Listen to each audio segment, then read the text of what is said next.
Hi, I'm Brandon Sanderson, the author. I'm James Graham, an artist. And together, we are finally going to do the reveal of the stained glass windows that James made for us as part of Holdman Studio, the wonderful stained glass company here in Utah Valley. So the idea for these stained glass windows came because I love this artist, Jian Guo, who I'm not going to pronounce that correctly, but he's a Chinese artist who'd been doing fan art and covers in China for many years. And I'd seen his art a long time ago. He got picked to do some of my covers in China. And we're going to show you some of those a little bit later. But we're kind of going up this direction. I had this idea of taking some of my favorite pieces of fan art he'd done for other books and getting stained glass windows of them. And then also getting stained glass windows done of some of my books. And we put the Wheel of Time on the Brandon side, even though it's not completely my side. This is one we actually commissioned. He hadn't done a cover for this yet. I felt like I wanted it here to kind of represent this big piece of my life that I spent working on these books. This one was intense for us because this was the first one when you talked to me. You're like, this is to prove if you can even do this for us, which was exciting for us to say, okay, we've got to pull every hat out of the bag and let him know we're the ones for the job. What's unique about this one is the layering effect that you get when you actually walk by it, which is a lot of fun because these different dimensions of the etching and the plating of the glass isn't always common in stained glass. Usually it's just one pane painted on the front and that's all you get. But with this one, we have fused glass, we have dichroic glass, we have etched glass. All sorts of different types of glass have been put into this to make it, I don't know, come to life in a way that I think is why we do stained glass.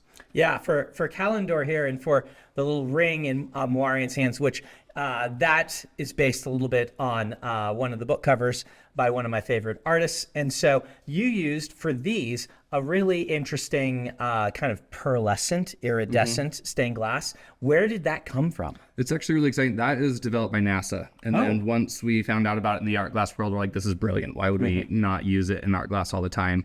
And so it comes from the term two-tone from Greek, so two-color. And so dichroic glass, when you walk past it, it changes that tone and color as you go past it, which is really cool. So you can see it on the sword here and also in that ring. Yeah, he hadn't, Jian Guo, a lot of the things he'd done, he'd read the books. Wheel of Time, he hadn't. So I'm pretty sure we pointed him toward Dan Dos Santos's picture of Moiraine and said, she's kind of like that. And that's how we ended up with that Moiraine. So just a fantastic piece. You really showed off. You can't probably see in the pictures like how the little piece of Perrin's hammer kind of pops out. You have some of these just like giant pieces of glass. We'll see that in some of the others that you just embed in there to give it a weight. And I love the whole snake wheel thing that you've got going on in the background there. Just how you took the original art and you made it even have the layers going on here. So we're going to go to the blue sword now. The idea for the ones that are not my books is that we were going to put up some of the books that were important to Emily and I when we were during those foundational years, either when we were kids or when we were in our 20s and I was thinking of becoming a writer and these sorts of things. And I wanted to make sure there was a piece that represented Emily in here, not just me. And the Blue Sword is her favorite book ever. It's a lot of fun because I have a history with this book too. She loves this book, and it was one of the few fantasy novels that my college or my high school library had. So when I got into fantasy, we'll look at some of the other books that I was reading then. I ran through them very quickly and ended up at the Blue Sword, which is Robin McKinley. And it was a fantastic book. I remembered it all those years to when she said, this is my favorite book. I'm like, well, I know that book, but I reread it again while we were dating, just so it was more familiar in my head, and it holds up. It's a really good book. This is on my read list because of that. I still haven't gotten to it yet, but that was the interesting is all of your books on the side that we did for you, I've read all of them. And then on this side, I was like, there's books I've never even heard of on the side. So it was fun to be able to dive into them and learn about the characters. And something that's dynamic about these pieces that we've done here is just the theming of colors, which is really cool. And this one tends to be more of the red and orange and natural tones, which is cool in glass because you don't always see it. People want very different tones. So it's fun to work with these orange tones more and really get the fade from this really dark red that then bleeds down into that orange tone. So that's something we specifically remember. And we used antique glass, which is hand blown for a lot of this work that we did with you. And that allows us to do these really cool transitions because you can get a really strong color here that then as it's blown out and stretched, they can gradient with it, which is really cool. Now this has painted figures on the back. Is that on the back side of the glass? Yeah, this one has 3 layers of glass that we actually have in 3 separate stained glass windows. So if you took this from the side and pulled it apart, you'd have 1 layer of glass, another layer of glass, and then another layer of glass. And then we put them all together. And that's why you get all this dimension. And it's the only panel that has that effect in all of the ones that we've done for you. Yeah, I really like how the figures look painted on, like you can kind of see they're on the back of the last layer of glass, so they feel like they're in the background in a really cool way. It was really fun to be able to do that. Now, next, we're going to look at one of the ones that was actually a cover for me in China. It's Jian Guo's Mistborn. Which is, this one's fun. I mean, this was so fun to build. It was so fun for the team to work on. It tells such a good story. And the coloring, once again, all the colorings are very different. This one is very blues and purples and grays. And gray is actually a really hard color to work with in the glass industry. There's just not, like nobody really wants gray, so the gray selections in stained glass are very limited. So this is exciting for us to just pull out some, and we'll see that later on in some of the other ones too. Yeah, it's very cool for a lot of reasons. Like Mistborn is quite sort of archetypal for me. It's the book that really made my name. I had trouble deciding which of the 3 covers because he did all 3 of them.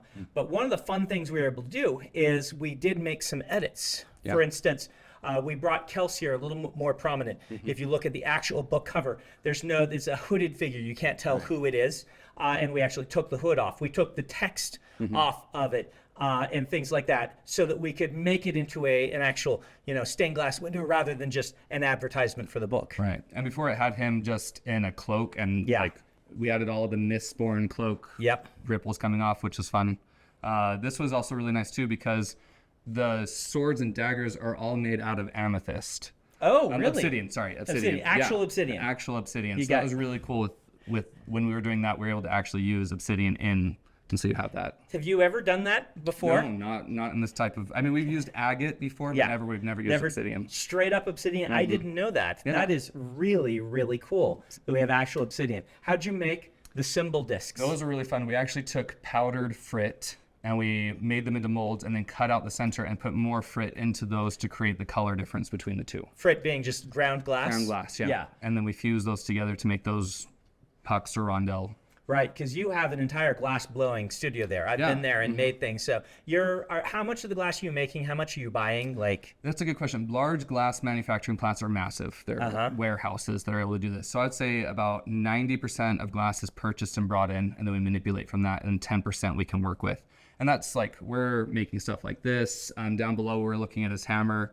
That was all made in our shop, things like that. We're able to make at the shop and manipulate. But a lot of this, like the textural glass and the flow, those are made by different companies, whether it's in Germany or France or shops here in the US. That's where we source that all from. So we're going to jump up and we're going to talk about the Way of Kings. And this one changed dramatically. So this one had a long process too, because Jian Guo did do a cover for me for the Way of Kings. And we started by saying, well, let's just do that cover. That cover worked very well as a book cover, but it was a little too monochrome for a vibrant stained glass, particularly the one that we wanted to be our showpiece. And we tried it, and it just wasn't working. So we actually went back to Jian Guo and said, hey, can you do this in the style of another piece that we're going to show you later, that it was my favorite piece of his ever, where he does this with some of his artwork. He starts kind of with a swirl over here at kind of the beginning of the story, and then he tells the story through here, and then ends with a moment near the end of the story. And so the idea being that this traces roughly the events of the Way of Kings as you step through it. It's not 100% because we did have the chasm fiends down here where they would kind of more belong, but it just did not work. It did, like the dynamic pose of the curve like this was so much better, and Kaladin in the chasms looked so much better down below that we did end up flipping those 2 from sketches that he sent. So it's a little bit out of order, But the idea that you get to tell this story, and then he worked in the blues versus the reds and things like this, just in such a brilliant way. We were super excited to get this piece, and then you enhanced it a ton and really brought it to life. This is where the team really just went to town and had a blast with it. And there was so many people working on it together to make it come alive like this. From the blades, all like we talked about, they have that, I just forgot the word, agate is behind all of them. And that's how we split up to show that they're special blades that have a mythical property to them. Because we didn't want to just do a piece of glass. They'd be like, oh, that's cool. But actually adding those effects. And it's really hard to see in the light, but each one of these swords actually has bevels to them. So as you walk past them, there's actually a strong line that goes through, and then the light catches it, which is really cool to be able to bring those into a dimension. We also have that same thing where we're fusing here. We actually plated and then fused on top to get those glowing stones. Yep. And then there's these guys. You didn't do anything like this in the other ones. No, this was really cool. Yeah, we did it here and right here where they fall into the beads. That was really fun. That same frit technique where it's so many big pieces of glass just showing a depiction. But you didn't melt them entirely for these guys. No, yeah, this is what we call like a tack fuse. So you can actually feel that texture if you were to go up and touch them. And then you put chains on Kaladin, like actual chains. Yeah, this is one where we front plated when he's in gel, and this and the spear all show an actual metal additure to the stained glass, which is really cool about art glass is that it has that metal structure holding it together, and we were able to play with it in a different way with Kaladin's spear. My favorite change that we talked about making was this part right here. The Parshendi were very strange looking when we first got a revision for it, which isn't anyone's fault, but we talked to you and your design team and said, can we make these more shell encrusted people that might look more like the book? Yep. One of the things that I really enjoyed when I go to your shop to do reviews on this, you multiple times told me, this is the piece that everyone would, like all of these pieces, this was the project that everyone's super excited by. Because you do a lot of maybe the same style of stained glass for other locations. You do not get to do giant fantasy epic storytelling pieces that often. These pieces are what people still talk about. Everyone that worked on them was so excited and like honored for the opportunity. It was just like, it puts our creative skill to the test, and we never get to do that. And it's interesting how every piece has something unique about it that you did that you didn't do for the others, that you just kind of, I love how that turned out. So we are next going to go to the Dragon Riders of Pern. Which I just started. Have you? Yeah. So Dragon Riders got to this on my list. This is one of the foundational books for me. I picked book 3, The White Dragon. So the story for me is when I was a kid, I wasn't much of a reader. And I read a book called Dragonsbane. And I love Dragonsbane, so I went to the library and I'm like, what's next in the card catalog? And it was all these books by Anne McCaffrey. And I read, there were like 6 of them, maybe 8 of them at the time. And I read those voraciously, and she quickly became my favorite writer. And don't get me wrong, Dragonsbane's amazing, but there was only one book for Dragonsbane, and this was an entire series. And this is a really foundational series for a lot of people. Inspired Christopher Paolini when he did Aragon. It inspired just a whole generation of fantasy writers and beyond because of this cool idea of the Dragon Riders. And it's an amazing series because it's a person versus nature story. These Dragon Riders are protecting the planet from these things that fall from the sky rather than, there's some internal politics and stuff, but it's not your classic fantasy trope where there's a Dark Lord or anything like that. Right. It's like there is a natural ecological disaster happening, and these people can protect us from it. So what are the politics of needing to have Dragon Riders to protect the land? And they read real well. They still hold up fantastically well. Recommend them to anyone. Yeah, it's fun. And you're right. It was interesting learning about these, that there's not an evil presence. Yeah. Like, there's not particularly anything they're like, this is the bad. And it was really fun to be able to work on this one. And we didn't know how to give the presence at first of how to make this feel like it's a bad thing happening and how they're protecting against it. And so it was really fun to kind of creatively come up with that same concept. Is you can see this backplated again. And then in front of it, we've actually, on these large pieces of glass, fused dragon shapes and then hand painted all of those dragons to be like they're floating in the sky. And then the same thing with the lightning stuff coming the down. The thread is what it's called. Yeah, the thread. The evil, not evil, the natural disaster. Yep. Coming down. And so it's a really textual one when he comes up above, and then you flow right back into the stained glass below, where it's a lot more your typical stained glass look. And I love how, Ruth, that's the white dragon looks on this. It's just like the texture that you found for the body and for the wings, just popped this dragon out in a way that it should pop out. Yeah, I'm pretty sure one of the big leads on this, her name was Sam, and she was ecstatic when she found this glass that worked for this piece. We made fun of this when we were making it. Right here is the teeth that is put in, but we called the teeth as dentures because we could actually take it off and there was no teeth there. And so then we just inserted it in and used that on. Well, next we're going to go to one of Jian Guo's covers for me that was on the books in China. And this was an interesting piece. This is Warbreaker. This is one where we had to do a little bit of color changes and things on because to make it look right for a window. And it's an odd piece because, like you said, not a lot of gray in stained glass, but Warbreaker is about color being bled from and it leaves behind grayness when that color is bled.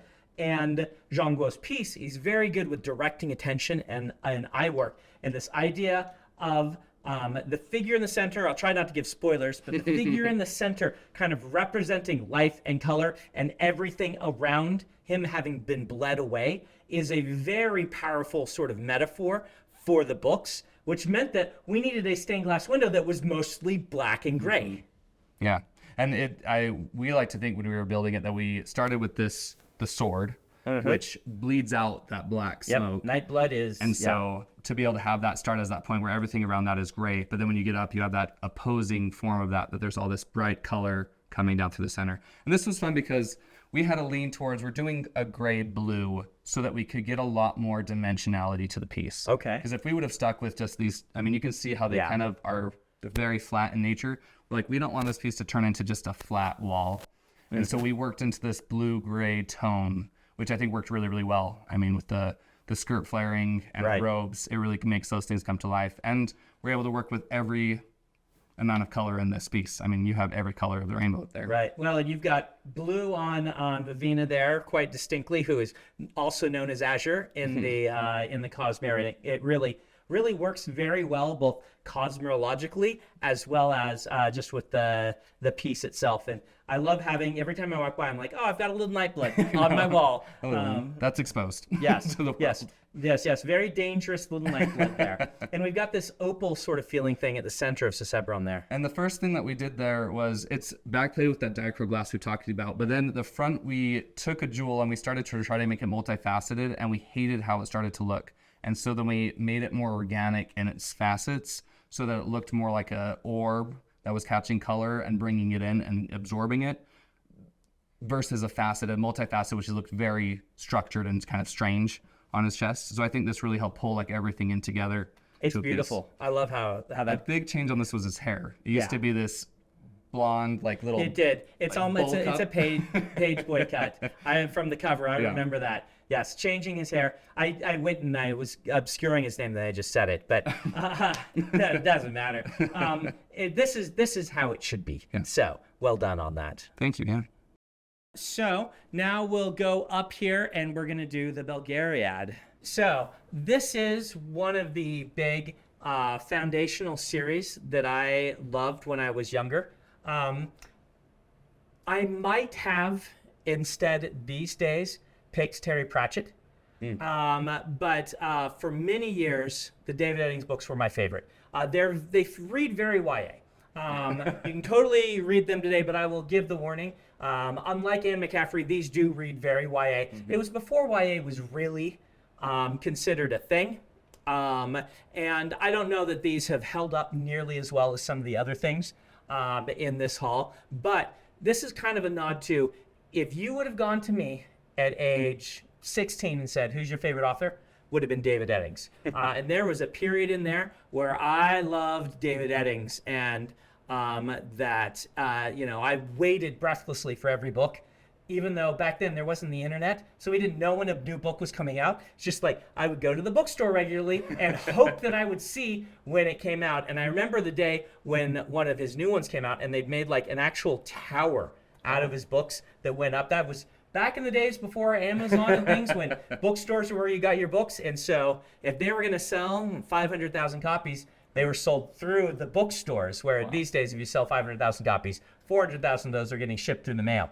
So they would do all these displays and things like that. And so this is another one of the Jian Guo sort of pieces where it tells the story of the first book with that sort of curve and piece like that. And even looking at this, there's a fondness for my teenage self during those days where I was kind of learning to become a writer and thinking about becoming a writer. And this was one of the things that propelled me to want to do that.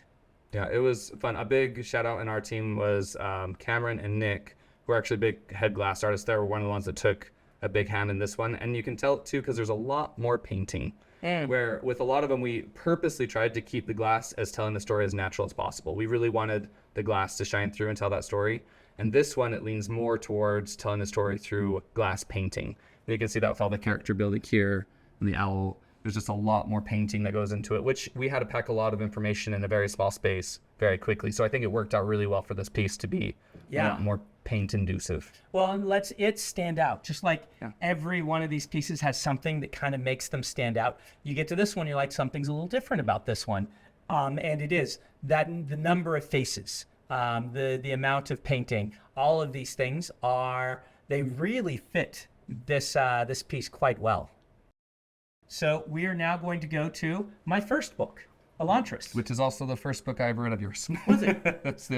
This was really started me down this road is Elantris. And I remember thinking, this is a very political book, and then realizing that I loved that about it, that it was so politically charged. This is another of Jian Guo's original covers that was in China, the actual one. We did some work on this. Like, I remember on the cover, the skeleton being a lot more that kind of, you've got this, again, we'll try it. I'll try to, maybe I won't fit right at this time. The figure in the center, it kind of is doing dual purposes, both as a wretch and as a glorious being. And so there's this like sense of a skeleton to him, is how Jian Guo was representing that. He's not a skeleton in the books, but it's kind of his representation of it. I like that being dialed back a little bit for the piece that you did. I think it is really, really cool. I love having, like the three figures, the three viewpoints. We've got Raoden, Serene, and Wraithen just kind of represented in different colors in a way that really kind of represents them, with these two looking at each other and Wraithen turned away. And once again, some of that pearlescence that you got in really helps sell this whole idea of the glorious figure in the center. Yeah, and we wanted to make sure the characters were highlighted. And you're right, that bone structure character behind, we did the same thing where we backplated that so that it wasn't as strong. We also didn't want to lose it because it was so important to this. Yeah, a lot of this is a fun transition we did as well, that same fused glass that goes down from the deep red. And we had to do that because we couldn't find the glass that transitioned from blue to red. Oh, interesting. And so we did that on purpose so that we could have this transition down the window. So that was unique to this one, is we were like, well, we really want this to transition with this really nice red up in the blue, but we're like, we can't find a glass that's like that. And they're so opposing when you put them together that they would turn colors. Yeah. If we actually blended them, turn purple. So we just made our own. The other thing that really is cool on this one that just highlights how nice this is to have an actual stained glass. Like Jian Guo does his as 2D paintings, evoking a stained glass style. He can't actually layer the way that you could to make Elantris, the city, actually feel like it's behind the figure. So in the actual painting, it looks great because Jian Guo is wonderful, but it all is on the same plane. And you don't get the sense, because of the way he's painting it, you can't really do foreshortening in his style. And so instead, you just have this city that the figure's interrupting, and with this piece, it has that depth. Right, you feel like that continuity of it's behind him. We saved this for last because this is the piece of Jian Guo's art that I saw just as a fan decades ago, early 2000s. And it got passed around some of the websites I was on, and it was fan art he'd done for The Hobbit. And I instantly fell in love. And this is the first time I saw him do the story, like I said, which is it worked so brilliantly in this piece that when we commissioned A New Way of Kings, I said I wanted to hang opposite the Tolkien one and have that same sort of swirl feel, so that when you kind of walked up the steps, you would have matching pieces in a way opposite one another. And so these hang opposite each other in the hallway. You guys pulled out all the stops on this one as well. You knew that this was going to be our big showpiece, and man, you just really nailed this one. It's so wonderful.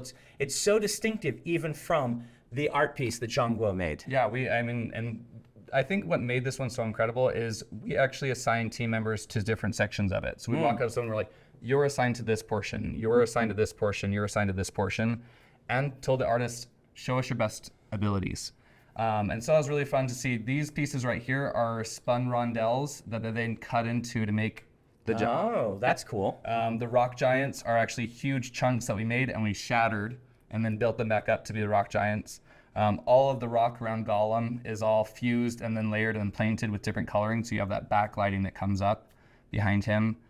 There's just so much detail that we went into this. Gandalf stealth we made in the hot shop that's at Holdman Studios, so you're able to see that dimensionality there. This is all fused, multi-fused layered pieces of glass here. When you made the leaves pop out on that, I assume doing the same sort of thing where you don't completely melt it, but this, instead of like halfway melted, it's like 90% melted. Right. And this has a lot of clear in it too, which helps give that dimensionality as well. And you can see that as well in this, the falls that come down where the barrels come down. Yeah. The more clear glass you add around the color, the more it pops out and brings it to life in a different way. Well, and you put the Arkenstone, you put Sting, we have the Hobbit up there that hand painted to look like the open book with the actual map, Tolkien's actual map, the One Ring, like, and then you tucked a little Arkenstone in there, which was a lot of fun. And there was Smaug. Now we all know how to pronounce Smaug. And then when we were going and look at this one, you had built the spiders, the Mirkwood spiders, separately with these glass pieces, and my son fell in love with them, and you gave him one, a test one that hadn't quite worked, and that he still has, this little glass spider with the metal legs that he shows off now and then, his spider that he got from you guys. So. And this was really fun to be able to take, I mean, stained glass window people think is so just two-dimensional. Yeah. And that's with your windows, and what you allowed us to do is show people like, yes, they're two-dimensional, but they have so much more dimensionality to them. And the spiders were one of those where we actually took zinc and plated it and then built those spiders up. We put solder on top of them. These were made inside the hot shop, and we split them in half to make the different bodies. And then they really just climb out of the window. They really do. It's just a gorgeous piece. The gold looks like gold.